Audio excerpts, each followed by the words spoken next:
आप कैसे देखते हैं कि कैसे फिर आगे बढ़ा जाए?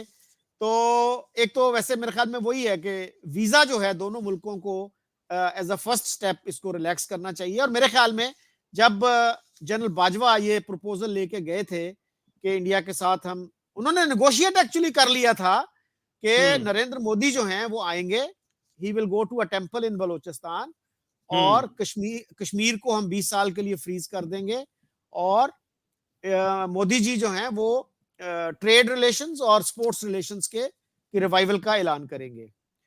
तो अगर वो कुछ सेंस का मुजाहिरा करते तो ये कह देते कि अच्छा भाई इस पे हम डिबेट करवा लेते हैं, तो इलेक्ट्रॉनिक मीडिया को, अपने प्रिंट मीडिया को रिलैक्स कर दें, थोड़ा सा इजाजत दे दें कि भाई आप सही मानों में फ्री डिबेट करवाएं इस इशू पे, 2 महीने 3 महीने के लिए डिले कर देते। लेकिन उन्होंने तो बिल्कुल एक फ्लैट रिफ्यूजल कर दिया कि नहीं, ये नहीं हो सकता, and a golden opportunity was lost. Now, golden opportunity will come again if Nawaz Sharif comes to power. We are convinced in India. अब आपकी ये पीटीआई के इंडिपेंडेंट्स बहुत इधर उधर हैं, पता नहीं कौन कहाँ जाएगा, बिखरे हुए हैं, उनका leader is in jail, leader का जेल से निकलने का कोई लगता नहीं है कि कोई पॉसिबिलिटी है अभी इन द नियर फ्यूचर। तो I think the people who are interested in peace with Pakistan, the people who care about Pakistan in India, which is not a lot of people, to be honest with you. Those people are oblivious to Pakistan. But जो people care करते हैं कि यार हमारा साथी मुल्क है, we should have good relations, those people, I'm sure, are only wishing Nawaz Sharif to come to power with a stable government and stable backing and understanding, जिसे आप on the same page कहते हैं, in famous on the same page with Asim Munir. And after that will flow everything, I think, quite smoothly, because Modi is 99% coming back to power. And Modi and Nawaz Sharif की अच्छी equation है. Equation between leaders is also very important in relations. So हमें तो ये feeling है जैसे election results turn out कर रहे हैं कि there is a good possibility that we do not want somebody calling our prime minister fascist, like Imran Khan called him, या बड़े ओहदे में छोटा आदमी. You are a critic of Prime Minister Modi, but you would not like any Pakistani leader to use such language.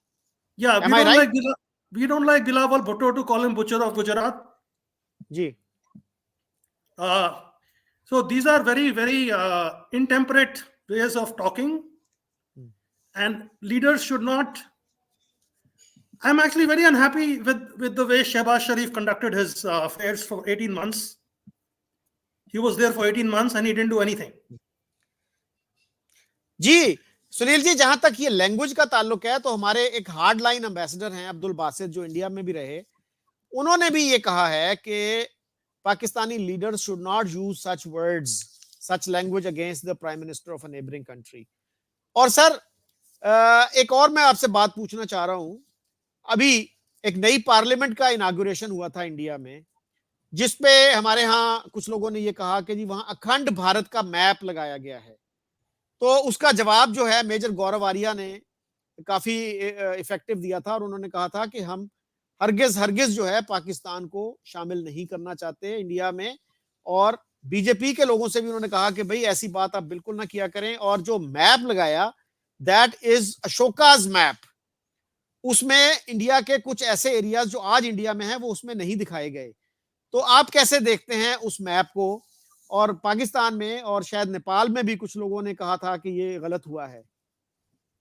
वो map मैंने देखा है जी, it's a sculpture, it is a sculpture made of stone, green stone जी, and उसका कोई ऐसा डिलिनिएशन ऐसी क्लियर नहीं है जी कि वो अखंड भारत अफगानिस्तान तक जा रहा है और ये यहाँ जा रहा है, वो जा रहा है. I can assure you very, very clearly, even though Major Gaurav Arya is a hawk and takes very strong positions against Pakistan in general, I can assure you that no Indian Prime Minister, और अभी तो मोदी साहब ही हैं Prime Minister, is interested in अखंड Bharat. And ये जो mind है पाकिस्तानियों का, in their mind it keeps running कि कल्चरली दे विल ओवरटेक अस, क्योंकि इनकी फिल्में आ जाएंगी तो ये कल्चरल इन्वेजन हो जाएगा, इनके सीरियल आ जाएंगे तो कल्चर, हमारे बच्चे शादी के मंडप में वो कहेंगे कि आग के ऊपर क्रॉस करो. ये सब हम भी तो इतने मुस्लिम कल्चर में इन्फ्लुएंस्ड हैं. हमारा खाना पीना बोलना, हम दिल्ली में उर्दू बोलते हैं जी. तो Urdu is a cherished language in India. तो हम तो नहीं कहते कि मुस्लिम कल्चर हमको इन्फ्लुएंस्ड है और हम हिंदू नहीं रहेंगे और ये नहीं होगा और वो नहीं होगा. तो ये जो इनसिक्योरिटी है, this is not doing Pakistan any good. जी. अच्छा, मैं जब बहुत से पाकिस्तानियों से बात करता हूं, मैं उनको कहता हूं पेट्रियोटिक पाकिस्तानी या सुपर पेट्रियोटिक पाकिस्तानी, तो वो जब ये कहते हैं जी इंडिया अखंड भारत चाहता है, तो मैं उनसे ये पूछता हूं कि भाई 71 में एक गोल्डन अपॉर्चुनिटी थी इंडिया के लिए. अगर वो चाहते अखंड भारत करना तो उसको स्टार्ट कर सकते थे इस प्रोसेस को बाय एनेक्सिंग बांग्लादेश. और बांग्लादेश में उस वक्त कम से कम कोई हॉस्टाइल फीलिंग्स नहीं थी इंडिया के लिए. these people were grateful to India for its intervention, military intervention. तो अगर उसको नहीं किया तो पाकिस्तान की जो पॉपुलेशन है, इतनी हॉस्टाइल पॉपुलेशन, उसको वो शामिल करके पूरे इंडिया को क्यों तबाह करना चाहेंगे? तो फिर उनके पास कोई जवाब नहीं होता. लेकिन वही बात है ना कि डीप सीटेड प्रेजुडिसेस हैं. जहां तक लोग इनडायरेक्टली कह रहे होते हैं कि my mind is made up, don't confuse me with facts. जब बांग्लादेश बना तो इंदिरा गांधी वाज आस्क्ड कि जी आप क्यों नहीं अमैलगमेट कर लेते बांग्लादेश को इंडिया में. तो she is believed to have responded, we have enough of them already. That means we have enough Muslims already, right? And I can tell you Modi Saab is, one of his main aim is to be portrayed as a global leader, super leader. And I don't think, apart from the real politics situation that goes on between India and Pakistan and Afghanistan, में आप कुछ कर रहे हो फिर हम कुछ कर रहे हैं, और आप कुछ कश्मीर में कर रहे हो और मे बी हम कुछ बलूचिस्तान में कर रहे हैं. Apart from that, those games that the two countries keep playing, I don't think Modi Saab will like India to prosper and Pakistan to be a failed state, because फिर हमारे लिए problem होगी. Yes. If we have a thriving neighborhood, yeah. तो अभी जैसे Sri Lanka went bankrupt, तो India bailed Sri Lanka out by $3-4-5 billion loans. So we also would like to help Pakistan actually, but वो पाकिस्तान जैसे 2010 में फ्लड्स आए थे, तो उसमें मैं भी थोड़ा कंट्रीब्यूशन की थी पैसे की.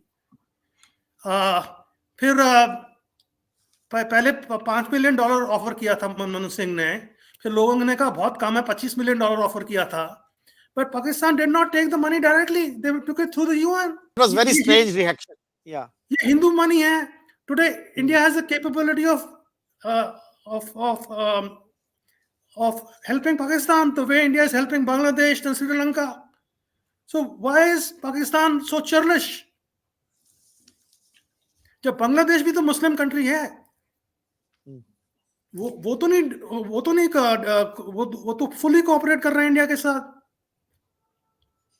और वो तो चाइना के साथ, जी चाइना के साथ भी बहुत कोऑपरेट कर रहे हैं. अच्छा सर, हमारे यहाँ एक और आर्गुमेंट, फेवरेट आर्गुमेंट ये है, कुछ लोग तो अखंड भारत का आर्गुमेंट देते हैं, जो उससे ज्यादा सोफिस्टिकेटेड लोग हैं वो ये कहते हैं कि जी इंडिया जो है ना वो अपनी चौधराहट कायम करना चाहता है साउथ एशिया में, यानी हिजेमनी इस्टेब्लिश करना चाहता है। It does not want good relations but hegemony. इसको आप कैसे देखते हैं?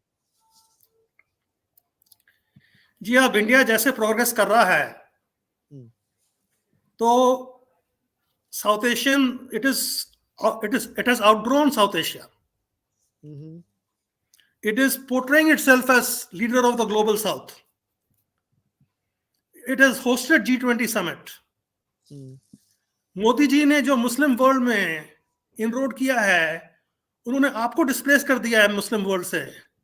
हम्म, You should see how the president of UAE और मोहम्मद बिन सलमान ऑफ सऊदी अरेबिया कैसे जफ्फी एंड अफेक्शन के साथ they meet Modi ji and they come to India. Mohammed bin Salman stayed 2 days more than the G20 summit in India. Mohammed bin Zayed was in Gujarat for Vibrant Gujarat Summit. तो ये सब Indian diplomacy ने किया है कि they have become, वो Russia से भी दोस्ती है उनकी, वो अमेरिका से भी दोस्ती है उनकी, वो फ्रांस से भी दोस्ती है उनकी, इजराइल से भी दोस्ती है उनकी, फलस्तीन से भी दोस्ती है इनकी. So India has outgrown. India no longer sees itself as regional power. Hegemony in South Asia. There is no. India is not. India is not interested in being a South Asian power anymore. जी, बल्कि सुनील जी कुछ अरसा पहले king Abdullah जो थे, I think 2006 की बात है, he was the chief guest at India's Republic day, और उन्होंने उस विजिट में कहा था कि India is my second home. और उससे भी पहले 1950s में उस वक्त के जो सऊदी किंग थे, वो 17 दिन के 17-day visit, it must be one of the longest diplomatic visits in world history. King Faisal. Faisal से जो पहले थे, I think his name was Saud. वो 17 डेज के विजिट पे इंडिया आए थे और उन्होंने कहा था the fate of Indian Muslims is in safe hands. तो बहुत से पाकिस्तानियों को ये बात बहुत बुरी लगी थी, क्योंकि हमारा तो ये कहना है शुरू से ही कि जी Indian Muslims are being massacred. ये कंप्लेंट आज की नहीं है. इंटरेस्टिंगली भुट्टो साहब ने 1968 में कह दिया था, a campaign of extermination is going on against the Muslims of India. And at that time there was no BJP. Nehru भी 50s में सऊदी अरब गए थे और उनका बड़ा वालिहाना, बड़ा वार्म वेलकम हुआ था, और वो भी पाकिस्तान में बहुत सख्त नाराजगी का इजहार उस पर किया गया था. तो उन्होंने कहा था अहलन व सहलन व मरहबा रसूल सलाम सैयद नेहरू, यानी प्रॉफिट ऑफ पीस तक कह दिया. तो उस पर भी पाकिस्तान में बड़ा नेगेटिव रिएक्शन हुआ था. तो बहरहाल ये चीजें हैं जो आम पाकिस्तानी को नहीं पता, बहुत कम लोगों को इन चीजों का पता है. बहरहाल आजकल सर बड़ी उम्मीद है कि ये जो सोशल मीडिया है, इसको अगर दोनों मुल्कों में इनकरेज किया जाए, उसमें ठीक है थोड़ा बहुत वो इररिस्पॉन्सिबल एलिमेंट भी होता है, लेकिन इससे दोनों मुल्कों को काफी हेल्प हुई है एक दूसरे को समझने में. और मैं जो यूट्यूबर्स हैं उनसे यही रिक्वेस्ट करूंगा कि एक दूसरे मुल्क के खिलाफ हार्श लैंग्वेज यूज ना करें. अगर डिसएग्री भी करें तो वो कहते हैं ना कि learn the art of disagreeing without being disagreeable. Yes. तो अच्छा सर, थोड़ा सा अगर हम इफ वी शिफ्ट गियर्स, तो मेरा ये ख्याल है कि एजुकेशन के फील्ड में भी पाकिस्तान जो है वो काफी बेनिफिट कर सकता है इंडिया से. जैसे आप पढ़ते रहे हैं Birla institute of technology and science में, वो बहुत अच्छा एक इदारा है. मैंने उनकी ब्रांच एक यूएई में भी देखी है, दुबई में उनका कैंपस है. तो इसी तरह Tata institute of fundamental research, जिसके बारे में परवेज ऊद भाई कहते हैं कि वो उसका जो स्टैंडर्ड है आईआईटी से भी बेहतर है. तो आईआईटीज में या बाकी इदारों में अगर बांग्लादेश के स्टूडेंट्स पढ़ सकते हैं, तो व्हाई नॉट पाकिस्तानी स्टूडेंट्स, और व्हाई नॉट के इंडियन स्टूडेंट्स जो हैं वो हमारे यहाँ जो अच्छे इदारे हैं, मसलन हबीब यूनिवर्सिटी है कराची में, लाहौर में लम्स है, इस्लामाबाद में नस्ट है, वहां पे अगर पढ़ें और कुछ स्टूडेंट्स के साथ साथ टीचर्स भी अगर आए 1 साल के लिए, 6 महीने के लिए, 1 सेमेस्टर के लिए, तो क्या ये अच्छा नहीं होगा? सर अच्छा तो है, जैसे मैंने आपको बताया था, I try to become a professor at LUMS. मेरी मदर के एक दोस्त हैं आर्मी ऑफिसर, उन्होंने कहा वो अच्छी जगह नहीं है जाने को पाकिस्तान, हाँ, हाँ, और मेरी मदर जलंधर से हैं, तो मुझे लगा कि भाई मैं लम्स में पढ़ा के लाहौर से जलंधर कितनी दूर है, छुट्टी अपने रिश्तेदारों के साथ मना लूंगा। बट एक प्रॉब्लम मुसलमानों में जो है, वो कन्वर्जन की प्रॉब्लम जो है, उससे हम बहुत घबराते हैं। एंड हमारी कॉन्स्टिट्यूशन तो बिल्कुल फ्री प्रोजिलिटाइजेशन अलाउ करती है, कन्वर्जन अलाउ करती है इंडियन कॉन्स्टिट्यूशन। जब इंडियन कॉन्स्टिट्यूंट असेंबली बनी थी, जब कॉन्स्टिट्यूशन बना रहे थे, 2-2.5 साल लगाए थे इन्होंने प्रोजिलिटाइजेशन पे बहुत बात करी थी। Finally they put proselytization that it is allowed. The problem is Hindus do not proselytize, Christians and Muslims do. लेकिन सर पाकिस्तान में बहुत से लोग शुद्धि की बात करते हैं कि 1920s में हिंदुओं ने शुद्धि की मूवमेंट शुरू की, तो to reconvert Muslims to Hinduism. वो गालबन एक सेक्ट था सिर्फ हिंदुओं का जो ये कर रहा था, लेकिन उसका पाकिस्तान की टेक्स्ट बुक्स में बहुत जिक्र किया जाता है। नहीं, वो तो जैसे मोदी साहब जब पावर में आए थे 2014 में, तो घर वापसी मूवमेंट शुरू हुई थी इंडिया में। जी कि मुस्लिम्स को कन्वर्ट करना है वापस। तो first problem the face was कि अगर मुस्लिम को हिंदू में लेना है, हिंदूडम में लेना है, तो उसकी कास्ट क्या होगी जी। तो इन्होंने मुसलमान को कहा, तू जो कास्ट लेना चाहता है तू ले ले, तू ब्राह्मण, तू क्षत्रिय, तू वैश्य, जो कुछ तुझे हाई कास्ट चाहिए तू ले, right. But that fizzled out. घर वापसी is nowhere, nobody talks about, it's just a term, but that small movement that started, a few people who were doing this, it disappeared. और ये जो शुद्धि थी, ये भी मेरा ख्याल मुसलमान आर्य समाज ने शुरू की थी शुद्धि भी जो है। the thing is, the Muslim is very attached to his religion, is very, for whatever reasons, he is very bonded to his religion. Silicon valley में रहा तो मैं फुटबॉल खेलता था पाकिस्तानी और इजिप्शियन अरबियों के साथ, तो मेरे बड़े दोस्त बन गए। तो एक आध ने कोशिश करी कन्वर्ट करने की, बट वैसे सब नहीं करते हैं। अशरफ, मैंने बताया था आपको, मेरा दोस्त था, वो कभी नहीं कन्वर्जन की बात करता था। बट इक्के दुक्के निकल आते हैं जो कहते हैं चल भाई मस्जिद चल, चल भाई तुझे सर्कमसाइज करेंगे, चल भाई तुझे ये करेंगे वो करेंगे। तो जैसे अशरफ ने भी मुझे बोला कि उस उम्र में सर्कमसाइज करना is dangerous, you know, at my age 40s 50s it is dangerous, but I think the problem is अगर आपके स्टूडेंट्स आएंगे इंडिया, जैसे बांग्लादेशी स्टूडेंट आते हैं IIT या जहां पर भी आ रहे हैं पढ़ने, उन पे कोई फोर्स नहीं है कन्वर्जन का। इंडियन स्टूडेंट्स अगर पाकिस्तान आते हैं, they will face some pressure to convert. This is one of the fundamental differences between Hinduism and Islam. तो क्या कर सकते हैं? क्या जो एक्सपेट्रिएट्स हैं, जो डायस्पोरा है साउथ एशिया का, अमेरिका में, कनाडा में, यूरोप में, ऑस्ट्रेलिया में, वो कोई रोल अदा कर सकते हैं to bring sanity to this relationship? जी, जो डायस्पोरा है इंडिया, कनाडा में और यूएस में, यूके में, वो साथ साथ तो रह लेते हैं, नो प्रॉब्लम, दोस्ती भी जमा लेते हैं। मगर एक चीज है, जो इंडियन मुस्लिम है वो पाकिस्तानी के साथ मिल जाता है, क्योंकि जैसे कॉलेज में एक मुस्लिम स्टूडेंट एसोसिएशन होती है, तो वो जाके इंडियन मुस्लिम एसोसिएशन में ज्वाइन करता है, तो he becomes more close in general to, but एक हमारा बिट्स का लड़का था मुसलमान, and he was very close with us. वो दिवाली हमारे साथ पूरी दिवाली मनाता था। तो इसमें आप कोई जनरलाइज नहीं कर सकते हो। ये जो लोग कहते हैं यहाँ पर कि अरे वहां बाहर के मुल्कों में तो बड़े प्यार से रहते हैं जी और बड़े खुशहाल रहते हैं, और that is not true. But the other thing is also not true कि they are hitting each other also.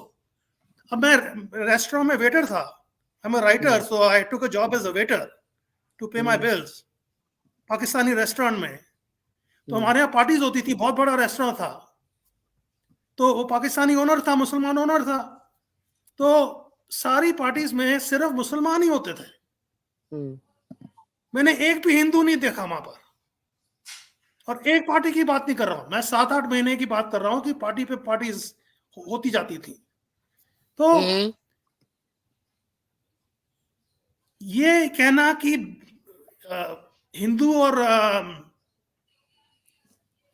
मुसलमान बिल्कुल घुल मिल के रहते हैं, दैट इज नॉट ट्रू। अच्छा सुनील जी, हमारे एक लॉयर हैं, सीनियर लॉयर सलमान अकरम राजा, और अभी उन्होंने इंडिपेंडेंट के तौर पे पीटीआई बैक्ड कैंडिडेट थे, वो लाहौर से वो जीत रहे हैं। तो उनका बड़ा इंटरेस्टिंग था कि वो अच्छी यूनिवर्सिटियों में, मेरे ख्याल हार्वर्ड में थे, फिर यूके की भी किसी अच्छी यूनिवर्सिटी में थे। तो वो he was a member of Pakistan society and India society at the same time. तो ऐसे लोग अगर आगे आए, इफ दे स्पीक अप, तो मेरा ख्याल है बहुत बेहतरी आ सकती है। नहीं जी, बेहतरी तो जो बाहर जाने से आंखें तो खुलती हैं, हिंदुओं की भी खुलती हैं, मुसलमानों की भी खुलती हैं। ये भी देखते हैं दुनिया कहाँ से कहाँ पहुंची हुई है। कोरियंस कहाँ पहुंचे हुए हैं, कोरियंस आजकल राज कर रहे हैं दुनिया में। इंडिया में इतनी कोरियन गाड़ी घूम रही हैं, मैं आपको बता नहीं सकता, right. But the problem is the entrenched elite in India and Pakistan. In both countries एक चीज कहती है, एलिट कैप्चर। आपकी एस्टैब्लिशमेंट हो, आपके पॉलिटिशियंस हो, आपके सियासतदान हो, आपके ब्यूरोक्रेट्स हो, आपके बिजनेसमैन हो। इंडिया में भी द सेम थिंग। हमारी फौज नहीं है एलिट में, बट सियासतदान हैं, बिजनेसमैन हैं, फिल्म स्टार्स हैं, क्रिकेट स्टार्स हैं, इन्होंने एलिट कैप्चर कर लिया है। they have captured the nation, and सारे रेस्ट ऑफ द नेशन को, ये 10% हो गए पाकिस्तान में, ये 20% हो गए इंडिया में, इन्होंने रेस्ट ऑफ द नेशन को कुचल दिया है। नौकर, स्लेव्स बना के रखा हुआ है। ये नहीं चाहते कुछ चेंज हो। जब इनकी तानाशाही चल रही है, इनकी मौज मस्ती चल रही है, तो वो आतिफ मियां प्रिंसटन का आएगा फाइनेंस मिनिस्टर आपका बन के, वो क्या करेगा? He will bump his head against these people. Atif मियां की आपने बात की, आतिफ मियां को कौन टॉलरेट करेगा एज फाइनेंस मिनिस्टर? वो तो इमरान खान की जो इकोनॉमिक एडवाइजरी काउंसिल थी, उसका मेंबर भी टॉलरेट उसको नहीं किया गया। हमारे कुछ मौलवियों ने उस पर एतराज किया, and Imran Khan had to capitulate. और उस वक्त एस्टेब्लिशमेंट की भी उनको फुल सपोर्ट थी, even the establishment could not retain him. तो वैसे हमारे यहाँ लोग कहते हैं कि जी पाकिस्तान में रिलीजियस बिगेटरी नहीं है, इंडिया में है बहुत बिगेटरी। तो लेकिन आतिफ मियां सऊदी अरब को एडवाइस कर सकता है, पाकिस्तान को एडवाइस नहीं दे सकता। वो इंडिया में चाहे मैं हिंदू हूं, बट मैं I don't consider my self so much Hindu, right. I can tell you India में bigotry is much less than in Pakistan, right. We have had Maulana Azad, who was the real leader of the freedom struggle, right? He was our education minister for 15 years. ये सारे IITs इन्होंने ही setup किए हैं, right. इनकी एक famous saying है, इनसे पूछा गया कि जो मुसलमान रह गए इंडिया में, उनका क्या होगा? तो Maulana Azad said, either they will be converted or they will be killed. Indian population of मुसलमान 30 मिलियन होती थी, 3 करोड़। आज 20 करोड़, 22 करोड़, 25 करोड़ है। So Maulana Azad, such an erudite man, such a genius, even he was wrong in his assessment of Hinduism. मैं ये नहीं कह रहा हिंदूज बिगेटरी नहीं करते हैं। Hindus bigotry different kind of bigotry करते हैं। वो इकोनॉमिक बिगेटरी करते हैं, वो इकोनॉमिक बॉयकॉट करते हैं। बट वो मारा काटी भी, I know what happens in our rights, ये तो है नहीं कि हमारे राइट्स नहीं होते हैं। My next door neighbour is Khan साहब, मेरी जो मदर की जो नर्स है, शी इज मुसलमान, वो घर से खाना बना के लाती है मेरे लिए, वो सारा मेरा खाना परोसती है। तो ऐसी बात नहीं है सर। अगर हाँ डिस्क्रिमिनेशन है इंडिया में against Muslim, I will not deny, in jobs, in political representation, it is very bad the situation BJP is doing, it is very very bad. But जो ऑर्डिनरी लोग हैं वो नहीं इतना करते हैं। जैसे अमेरिकन, जो वाइट अमेरिकन हैं, वो भी इतना नहीं करते हैं जितना लोग कहते हैं बड़ी डिस्क्रिमिनेशन है, बड़ी डिस्क्रिमिनेशन है, राइट? जितना वो कर सकते हैं, they are nowhere near what they can actually do. जी, यही बात मैं पाकिस्तान में भी करता हूं दोस्तों से कि भाई अगर इंडिया इतना एंटी मुस्लिम होता, एंटी इस्लामिक होता, तो वो बहुत कुछ कर सकते थे जो उन्होंने नहीं किया। लेकिन not very many people in Pakistan are willing to give this credit to India. तो बहुत एक टाइनी माइनॉरिटी होगी जो इंडिया को ये क्रेडिट दे। तो आपने जैसे कहा कि 3 करोड़ थे मुसलमान, मेरा ख्याल है कि 3.5 करोड़ थे, लेकिन फिर भी अगर 3.5 करोड़ भी थे, तो आज अगर वैसी साहब ये कहते हैं कि हम 25 करोड़ हैं, तो भाई अगर आपका मैसेकर हो रहा है, आपका जेनोसाइड हो रहा है, तो फिर what kind of a genocide is this कि आप 3.5 करोड़ से 25 करोड़ पे पहुंच गए। और वैसी साहब के तो भाई ने एक धमकी भी दी थी ना, 15 मिनट के लिए पुलिस को हटा लो, फिर पता चलेगा कौन बहादुर है, कौन डोमिनेट करता है, कौन जीतता है। तो पाकिस्तान में तो कोई माइनॉरिटी का मेंबर जो है ऐसी बात नहीं कर सकता। एंड वो अकबरुद्दीन ओवैसी जो छोटे भाई हैं असदुद्दीन साहब के, he is roaming free, he is star campaigner for Asaduddin Owaisi party AIMIM। And जब भी असदुद्दीन ओवैसी से पूछा जाता है कि what do you say about your brother's remarks, जो उन्होंने बोले हैं अकबरुद्दीन ने, तो वो असदुद्दीन कहता है वो तो सब जुडाइस है, वो तो सब जुडाइस है, मैं ऐसे बात नहीं करूंगा। जी।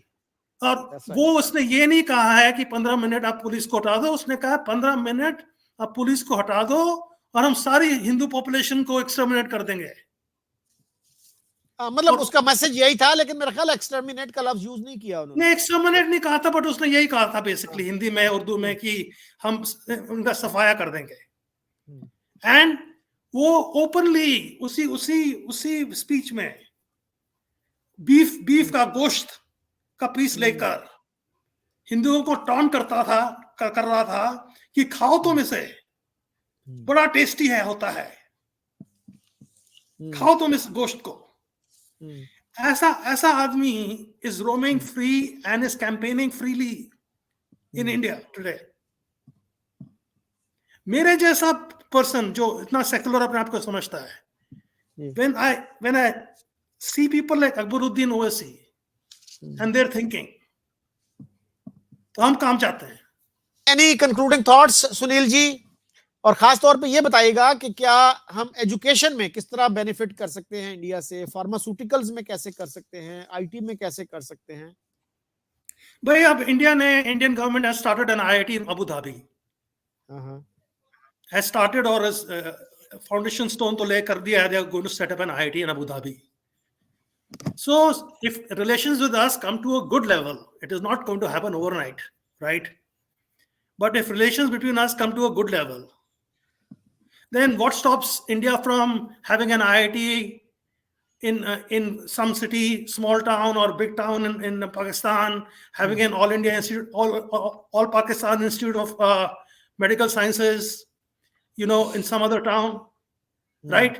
When we can do this in Abu Dhabi, we can do this in Pakistan. And what prevents, before even this is done, क्या चीज रोक रही है कि आपके जो स्टूडेंट्स हैं, इतने काबिल काबिल स्टूडेंट्स हैं पाकिस्तानी, सेम ब्लड, वो आप फिर आप कहोगे कि वो सेम ब्लड करता है और वो ये करता है और हमको अमेलगमेट करना चाहता है, but we are the same DNA and the same blood, same intelligence, same behaviour. What stops 20 students coming to IIT or BITS to study and get their degree from there? बल्कि sir एक SAARC university है जिसका campus जो है वो दिल्ली में है, उसमें तो आना चाहिए पाकिस्तान से, बाकी जो सार्क कंट्रीज हैं उनसे नहीं, सार्क तो डिफंक्ट हो गया है जी, बिल्कुल. लेकिन यूनिवर्सिटी तो एग्जिस्ट करती है ना, to the best of my knowledge. I don't think so. I don't think it's a functioning university. चलें, आई विल चेक, आप भी देखिएगा. वो सार्क यूनिवर्सिटी का ये भी प्रॉब्लम है कि जो आईआईटी का नाम है, जो ठप्पा आईआईटी का पाकिस्तानी स्टूडेंट लेके जाएगा, वो सार्क यूनिवर्सिटी का क्या लेके जाएगा ठप्पा? After all, you want to go to a very prestigious university, so that you progress in life. So whether SARC is distributing degrees or not, that doesn't matter. Nobody wants to study in SARC in India. और IITs का तो इतना entrance test इतना मुश्किल होता है कि America की जो टियर 1 यूनिवर्सिटीज हैं उसमें कहा जाता है कि एडमिशन आसान है और आईआईटी में मुश्किल है. बिल्कुल ठीक है जी, दुरुस्त है. So thank you very much Sunil ji, आपने बड़ी अच्छी बातें की, थॉट प्रोवोकिंग बातें की. You have said many many useful things, और मेरा ख्याल है कि मेरे पाकिस्तानी जो दोस्त इसको देखें वो आपकी बातों को ओपन माइंड के साथ सुने और उन पे गौर करें. Thank you again. Thank you. I appreciate it. Thank you very much.